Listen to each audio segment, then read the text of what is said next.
क्या रामायण में कोई भी वास्तविकता है या सिर्फ मनगढ़ंत कहानियाँ हैं? दोस्तों, आज इस पर एक विशेष मैं जानकारी देने जा रही हूँ जो महर्षि वाल्मीकि द्वारा रामायण में भगवान राम की संपूर्ण जानकारी लिखी गई है। लेकिन कुछ लोग भगवान के होने पर ही सवाल उठाते हैं और रामायण को केवल कहानियों से भरी एक किताब मानते हैं। तो वहीं धर्म विरोधी ये मानते हैं कि श्री रामचंद्र जी का कोई अस्तित्व नहीं है, कोई भी उनका यहाँ पे जन्म नहीं हुआ था। तो ऐसे में कुछ प्रमाण मिले हैं जो हम आपके सामने शेयर कर रहे हैं। दोस्तों, रामायण का एक पुख्ता सबूत ये भी है कि हनुमान जी के ये पद चिन्ह जो कि एक शिला पे पाए जाते हैं। कहते हैं कि हनुमान जी जब सीता माता की खोज में आए थे तो ये पद चिन्ह तभी के हैं।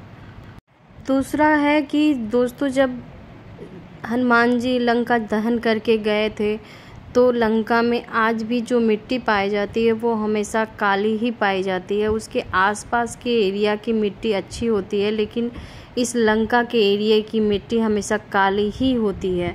ये एक बहुत बड़ा पुख्ता प्रमाण है कि हनुमान जी ने यहाँ लंका दहन किया था।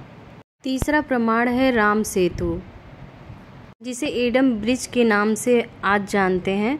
और नासा ने भी ये पता लगा लिया है कि ये पुल आज भी विद्यमान है और ये यहाँ के पत्थर जो आज भी तैरने वाले ही पत्थर हैं। और ये ब्रिज रामेश्वरम में आई सुनामी के दौरान यह पत्थर दिखाई दिए थे। आपको बता दें कि आज भी ये कुछ जगह मौजूद हैं। राम सेतु को एडम ब्रिज भी कहा जाता है। यह भारत के दक्षिणी पूर्व तट के किनारे रामेश्वरम द्वीप के मध्य चूना पत्थर से बनी एक श्रृंखला है। भौगोलिक प्रमाणों से पता चलता है कि किसी समय यह सेतु भारत और श्रीलंका की भूमि को आपस में जोड़ता था।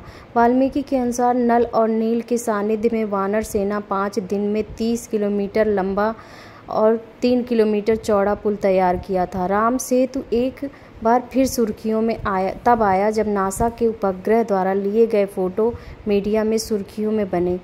समुद्र पर बने सेतु को राम जी का विजय कहा जा सकता है, क्योंकि रावण की विराट समुद्र की तरफ से कोई खतरा नहीं था। आज भी राम सेतु का होना रामायण को सच साबित करने का सबसे बड़ा साक्ष्य है। चौथा प्रमाण है ये सुग्रीव की गुफा, जहाँ सुग्रीव छुपे हुए थे।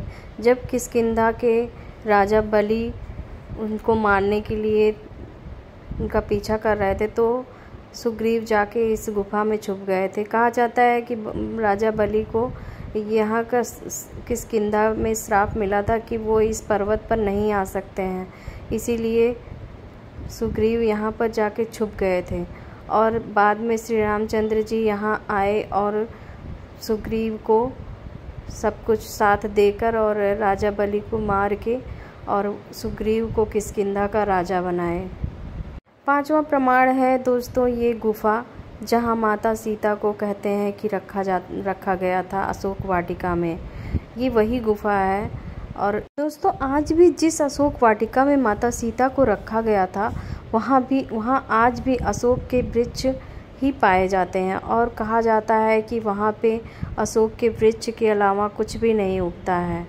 तो ये भी एक साक्ष्य प्रमाण है। रामायण के अनुसार जब सीता माता का अपहरण हुआ था तो राम जी की मुलाकात हनुमान जी से यहीं पर हुई थी। यह एक प्राचीन हनुमान मंदिर है जिसे हनुमान गढ़ी के नाम से जाना जाता है।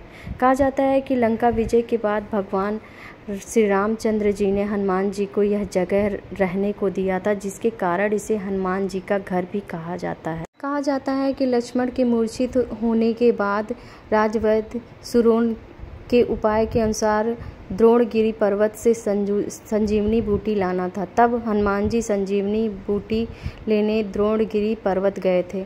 उन्हें संजीवनी की पहचान नहीं थी तो उन्होंने पूरा पर्वत उठा लिया और ले आए, जिसमें से संजीवनी बूटी निकालकर लक्ष्मण के प्राण की रक्षा की गई। लक्ष्मण जी के ठीक होने के बाद हनुमान जी ने गिरिद्रोण पर्वत उसी स्थान पर रख दिया। यह पर्वत आज भी श्रीलंका में मौजूद है। और जब वैज्ञानिकों ने इस पर्वत पर रिसर्च किया तो पता चला कि यह वही जड़ी बूटी मौजूद है जो सिर्फ हिमालय पर्वत पर ही पाई जाती हैं।